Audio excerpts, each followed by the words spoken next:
السلام علیکم ورحمۃ اللہ وبرکاتہ۔ اعوذ باللہ من الشیطان الرجیم، بسم اللہ الرحمن الرحیم۔ رب اشرح لی صدری ویسر لی امری واحلل عقدۃ من لسانی یفقہوا قولی۔ ہر قسم کی تعریف اس رب العالمین کے لیے جو رحمان الرحیم ہے۔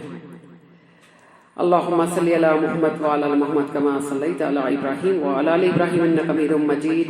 اللہم بارک علی محمد وعلی آل محمد کما بارکت علی ابراہیم وعلی آل ابراہیم انک حمید مجید۔ مسیدہ نصرت صراط المستقیم سے آج ہم اس عنوان پہ بات کریں گے، صدقہ، زکوٰۃ اور خیرات میں کیا فرق ہے۔ آئیے اس پر روشنی ڈالتے ہیں۔ صدقہ، زکوٰۃ اور خیرات میں قرآن مجید کی روح سے کوئی فرق نہیں ہے، اسی لیے کہ قرآن مجید میں جو زکوٰۃ کا حکم ہے وہ صدقات کے نام سے ہی آیا ہے۔ سورہ توبہ میں انما الصدقات للفقراء والمساکین، تو یہ جو زکوٰۃ کے ٹائپس بتائے گئے ہیں کہ زکوٰۃ کس کس کو دی جا سکتی ہے، تو وہاں لفظ جو آیا ہے وہ زکوٰۃ نہیں بلکہ صدقات آیا ہے۔ اور ہم یوں کہا کرتے ہیں کہ ایک صدقہ ہے واجب جو لازم ہے، فرض ہے، یہ ہے زکوٰۃ۔ ایک صدقہ ہے نافلہ، اس سے اوپر مزید دینا، اس کو ہم عام طور پر صدقہ کہتے ہیں۔ اور صدقہ واجب جو ہے وہ فرض ہے، لازم ہے، اور وہ زکوٰۃ ہے۔ اب آئیے دیکھتے ہیں کہ زکوٰۃ کا پہلے حقدار اور اس کے جو ٹائپس ہے کہ فرسٹ نمبر پہ کون آتا ہے، اور یہ ساری چیزیں انشاءاللہ تعالی ہم دیکھیں گے۔ دیکھیے جیسے کہ سورہ النساء میں فرمایا گیا ہے کہ اعوذ باللہ من الشیطان الرجیم، بسم اللہ الرحمن الرحیم، وَاعْبُدُوا اللَّهَ وَلَا تُشْرِكُوا بِهِ شَيْئًا وَبِالْوَالِدَيْنِ إِحْسَانًا وَبِذِي الْقُرْبَى وَالْيَتَامَى وَالْمَسَاكِينِ وَالْجَارِ ذِي الْقُرْبَى وَالْجَارِ الْجُنُبِ وَالصَّاحِبِ بالجنب وابن السبيل وما ملكت أيمانكم إن الله لا يحب من كان مختالا فخورا۔ سبحان اللہ سبحان اللہ۔ دیکھیے سورہ نساء کی اسٹارٹنگ کی آیت میں دیکھیے آپ اللہ تعالیٰ کیا فرماتا ہے کہ عبادت کرو صرف اللہ کی، اور اس کے ساتھ کسی کو شریک مت کرو۔ تو پورے قرآن مجید میں کافی ساری جگہ پر یہی ذکر ہے، لیکن اس پہ اور فکر کرنے والے کرتے ہیں جس سے اللہ تعالیٰ ہدایت عطا کیا، لیکن جو بدبخت ہے، جو گمراہ ہے، جو شرک میں ڈوبے ہوئے ہیں، وہ لوگوں کے سامنے اگر آپ یہ آیت بولتے ہیں نا تب بھی ان کے دماغ میں نہیں جاتی بات۔ دیکھیے ماں باپ کے ساتھ احسان کرو، ٹھیک ہے، لیکن ماں باپ اور اولاد کو زکوٰۃ نہیں دی جا سکتی ہے، لیکن بھائی بہن کو دی جا سکتی ہے۔ تو اس میں رشتہ دار بھی شامل ہے، اور جو حقیقت میں مستحق ہے، حقدار ہے، غریب ہے، انہیں کو آپ کا زکوٰۃ صدقہ ہو جائے گا اگر وہ مستحق ہے تو، اوکے۔ اور جو یتیم ہیں، جن کی پرورش کرنے والا کوئی نہیں ہے، اور آپ کا پڑوس اگر قریبی پڑوس ہے ان کا حق ہے، اور دور کے رشتہ دار ہے وہ بھی آپ کے حقداری ہے زکوٰۃ اور صدقہ خیرات کی۔ دور کا رشتہ دار بھی آپ کا حقدار ہے، قریبی پڑوس ہو یا پھر دور کا پڑوس، یعنی رشتہ دار دور کے۔ پھر آتا ہے آپ کے دوستوں کا حق، جی ہاں، اگر وہ مستحق ہو تو۔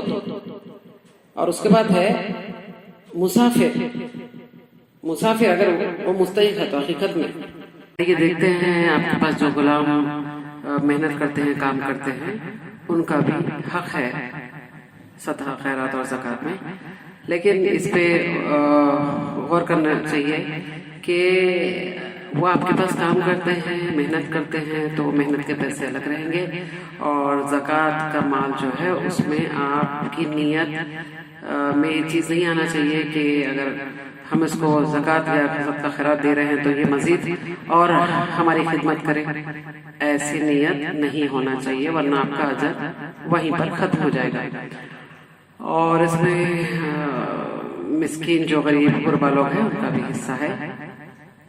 اور ایک خاص بات یہ ہے کہ دیکھیے آپ عموماً دیکھا جاتا ہے کہ جو مانگتے ہیں لوگ ان کو دیتے ہیں، رائٹ، لیکن کوئی تو خوددار ہوتے ہیں، غریب ہے لیکن خوددار ہوتے ہیں، ان کو کوئی دیتا نہیں ہے، تو ایسے لوگوں کی بھی عزت کرے اور ان کو تحفے کی ہدیے کے طور پہ دیا جائے، وہ خودداری کے بیچارے شرم۔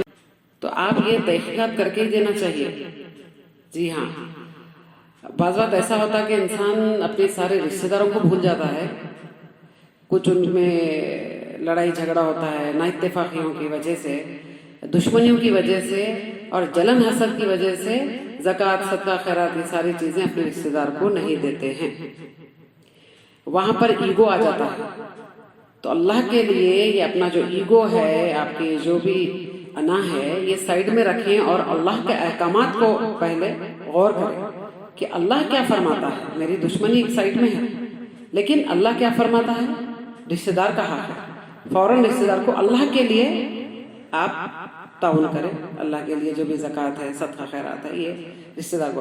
لیکن عموماً دوستوں کو پہلے دیا جاتا ہے، دوست تو اتنے قریب ہو جاتے ہیں کہ بس ان کا مقابلہ کوئی نہیں کر سکتا، نہ رشتہ دار کر سکتے ہیں، نہ بہن بھائی، نہ قریبی، یہاں تک کہ ماں باپ کا بھی حق مار کے دوستوں کو دیا جاتا ہے۔ یہ انتہائی زیادہ شرمناک گھٹیا بات ہے، حرکت ہے۔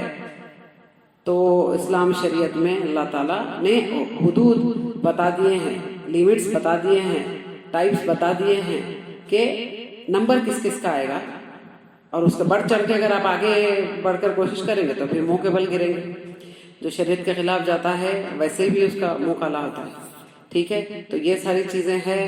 اور رہی بات جو قرض دار ہے، حقیقت میں قرض میں اتنا ڈوبا ہوا ہے کہ اس کو نکلنے کا کوئی راستہ نہیں ہے، ہاتھ پیر بیچارہ مار رہا ہے لیکن نکل نہیں سکتا، ویسے انسان کو بھی آپ ایک لمسم اماؤنٹ دے کر اس کو مدد کریں، اس کا قرض ادا کریں، تاکہ وہ نئے طریقے سے کوئی بزنس کاروبار اسٹارٹ کرے اور اپنا قرض جو بھی ہے وہ ختم کر دے۔ اس طریقے سے مدد ہونا چاہیے۔ معاشرے میں جو انسان آج گرتا ہے اس کو اور گرا کر کھڈے میں مٹی ڈال کے، یہ کیفیت کے لوگ ہیں آج، ایک دوسرے کی واہ تو جھوٹی کرتے ہیں لیکن جلن حسد بکس میں مر رہے ہیں۔ اللہ سے ڈرو، خوف کھاؤ۔